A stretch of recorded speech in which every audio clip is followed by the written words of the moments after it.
Ragu Bolognese, the traditional Ragu Bolognese recipe popular throughout Italy. Ragu Bolognese sauce is often paired with tagliatelle, but is also popular with spaghetti, lasagna, cannelloni, and more. Let's get started. To make Ragu Bolognese, we will need 600 grams of ground beef, 100 grams or 7 tablespoons of butter, 300 grams of finely chopped pancetta, 250 milliliters of red wine, 600 grams of tomato puree, and 500 milliliters or 2 cups of whole milk. For the vegetables, we'll need 100 grams of onion, minced. We recommend doing this by hand if possible.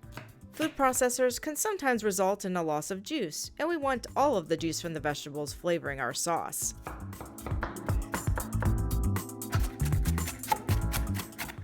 We will also need 100 grams of carrot, minced. For safety, always remember to curve your fingers behind the knife when chopping the veggies. And finally, we will need 100 grams of celery. This is about 3 stalks. Remember to use a potato peeler or the technique shown to remove the stringy parts from the celery.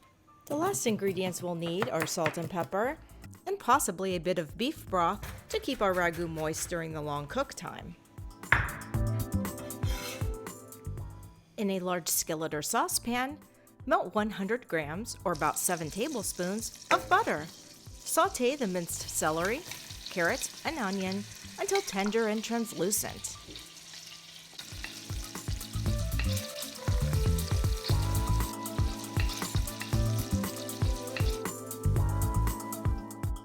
Then, make a well in the center of the sautéed vegetables and add the pancetta to the center of the skillet. Since heat is always stronger in the center of a burner, the pancetta will cook quickly while the vegetables remain warm at the edge of the pan. Ragu is super easy to make, but does take 2 to 3 hours to cook, so we recommend making this recipe, which serves 8, and freezing any leftovers into portions. When the pancetta has turned color, add the ground beef.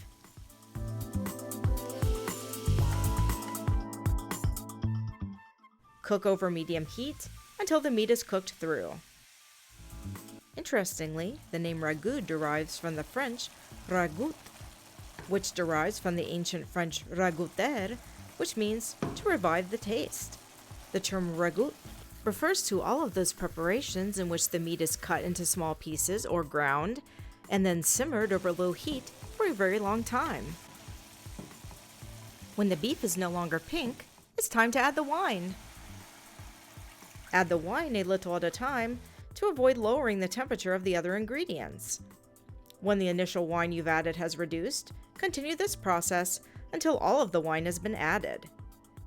In total, we're using 250 milliliters, or about a cup, of red wine. However, use less if you prefer. You may use a red wine of your choice. However, we recommend Chianti. Its soft and velvety taste has a low acidity that is perfectly balanced by the milk we'll add at the end of the cooking process. After the wine has reduced, add the tomato. You can use tomato puree, crushed tomato, or whole peeled tomatoes blended, or even a combination of these tomato products.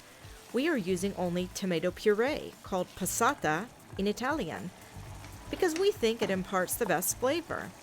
Always look for tomato products that say San Marzano, as these are produced with a variety of tomato known in Italy for its low acidity and great taste.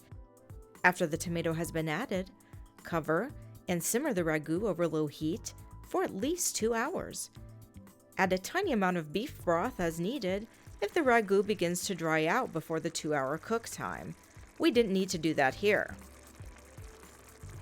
And here it is, our Italian Ragu Bolognese sauce after 2 hours, ready for the final ingredient, whole milk.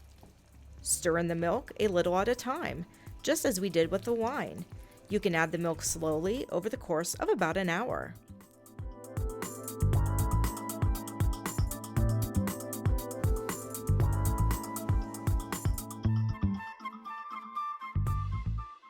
In the classic Italian Ragu Bolognese recipe, Whole milk serves an important function. It counteracts any acidity coming from the tomato and wine. Also, its fat and protein lend to the sauce a rich and velvety taste.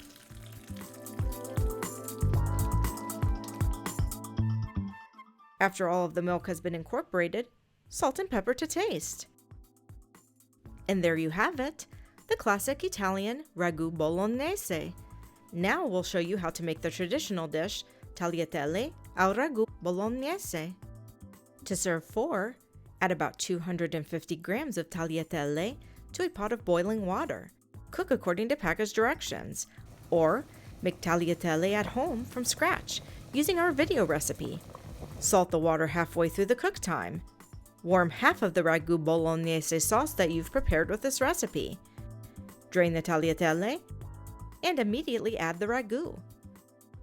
Since tagliatelle is a more delicate pasta, layer small portions of pasta with ragu to make mixing the sauce with the pasta easier and avoiding broken pasta.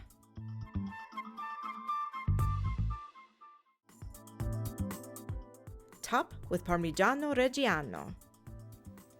Lasagna with Ragu Bolognese is another Italian favorite.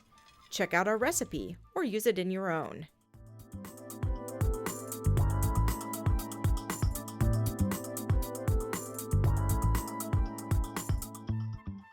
Absolutely irresistible. E buon appetito! Subscribe below for more recipes like this from Italy and beyond.